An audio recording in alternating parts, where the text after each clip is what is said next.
name's Conor Keeley, I'm 20 years old and I'm playing for Cabinteely in the League of Ireland.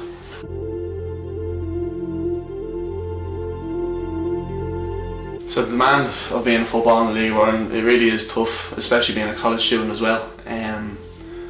Like I know a lot of people say, oh, it's only a bit of study and stuff, or it's a few hours in college every week, but it's not. You're in Monday to Friday, you're up at 7 in the morning, having to drive in, college from 9 to 6, then you've training from, let's say, 7 to 9, and realistically your only off day is your Saturday, and you're working that whole day as well, and then you're in Sunday morning for a recovery session, it is tough. Like maximum I'd only be getting about 5-6 hours sleep every night, and you're not really eating the right food because you're travelling the whole time, and it really is tough. And again, the expensive money as well. Like I drive myself to training to college everywhere, and working off a couple of hours on a Saturday and a Sunday doesn't really pay for the petrol, you know what I mean? So it is tough, and it is hard to keep yourself motivated. But to be honest, a few years ago, like I wouldn't have done this. Like I would have just cut it out completely. But I managed to motivate myself now and kind of say, listen, it's going to be worth it. Like, you know what I mean? Like looking towards maybe promotion this year, or you never know, getting a move across to England.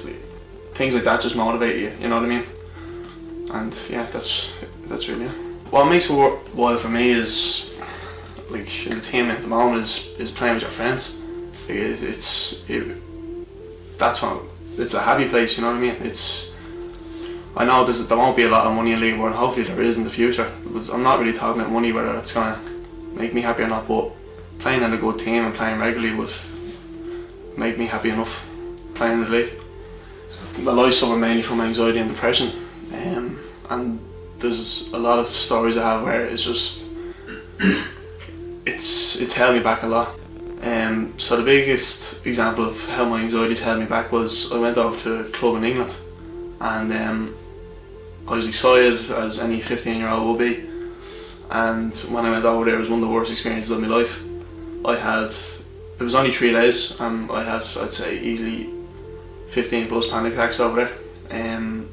I just felt lost by myself. Now I was with another Irish lad as well, but that didn't really help. And the anxiety just took over, and now luckily enough I didn't come home early, but it was honestly one of the worst experiences of my life. Sitting in the digs after training, and you had nothing to do, you know what I mean? You had nowhere to go, and now to be fair, it wasn't handled very well. We weren't even told where the dig was. We had to ask one of the senior players how to get home. But no, the anxiety and the panic attacks it took over me on that trip, and it was the worst 3 days of my life. And then, which leads to, I remember when one day my mum and dad, about 2-3 months later, said to me, listen, Peter, I want to bring you over for 4 days. And straight away it was just a no. I couldn't do it. There was one lad that was going with me that I knew was actually local here as well, and my mum and dad thought that would be an incentive to go over, and I just said no. I said I'd never do it again, just purely fearing of the panic attacks and just being embarrassed again, because I know I didn't play well in the first club I went over to. So just the embarrassment and the anxiety, I just said no chance I'm going over.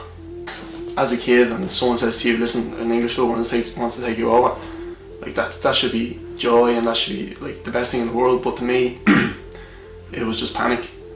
Like I was putting thoughts in my head that you'd laugh at now, you know what I mean? But that was one of the biggest regrets I've ever had in my life.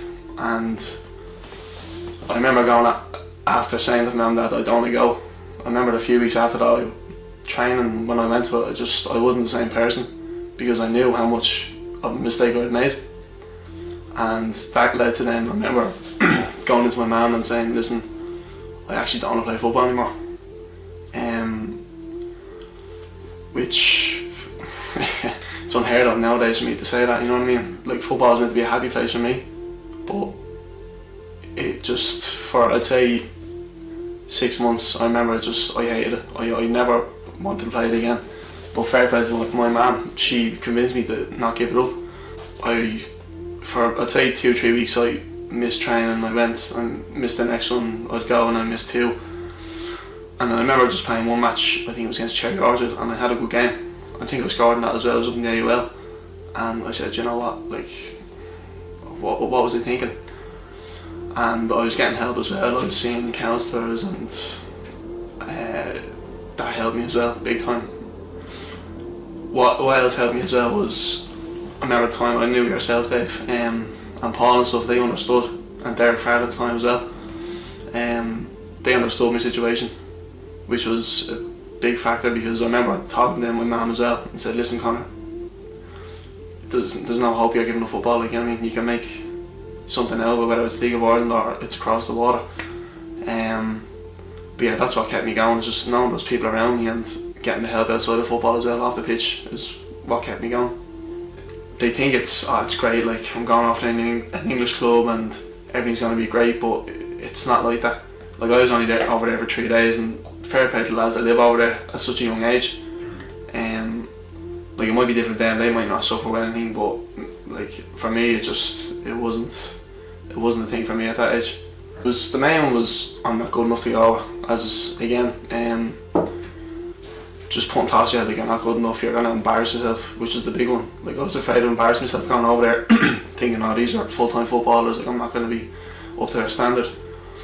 But another one was stupid stuff like, you're not going to come back home or someone's going to die, stupid stuff like that, you know what I mean? But the main one was being embarrassed of actually going over there thinking you're not good enough. No, it's honestly, like, Dave, I've known you since under 13s, and I kind of had a little understanding. I was too young for like anybody to explain to me what was actually going on with you, but as I grew older, I realised that it kind of related, me and you together, you know what I mean? But as soon as I seen you were doing this, like, it meant so much to me as well. Like, as I said to you before you walked in, like, a few years ago I wouldn't have talked about this to anybody, but now I'm doing it on where thousands of people are going to see it, like, you know what I mean? And I honestly just think it's great, it really is. It's a great thing. It's gonna for footballers and for just other people as well who just suffer with mental health, it's gonna bring so much recognition, and I think it's gonna help a lot of people come out and talk about it. It's a massive problem, it really is. I think it's more people are suffering from it now because it's being talked about more, and people are starting to come out and say, listen, this is okay to talk about. But it's not just single level again, it's 19s, it's 17s, like, there's so many players that again are just suffering in silence, but they need to come out and talk about it, because one of the main things you're doing this as far as just to promote it, and it's brilliant. This is why I'm doing an interview, because people will start coming out and talking about it more, and again, that's what I find best. Once people know about it and once I've someone to talk to about, like, that's what helps me big time. The goal for the season is to get promoted. That's every team's goal at the start of the season. So what's the point being in the league if it's not, you know what I mean? But look, we're just going to take it game by game, and just, like, we had a great season last season, finishing 6th, but it was still underwhelming. We kind of underachieved. We could have easily gone 3rd or 4th last year.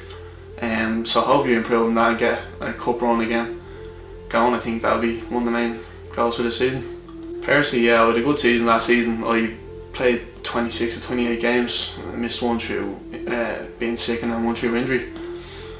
So hopefully get another season under my belt, playing every week in, week out, and hopefully playing well.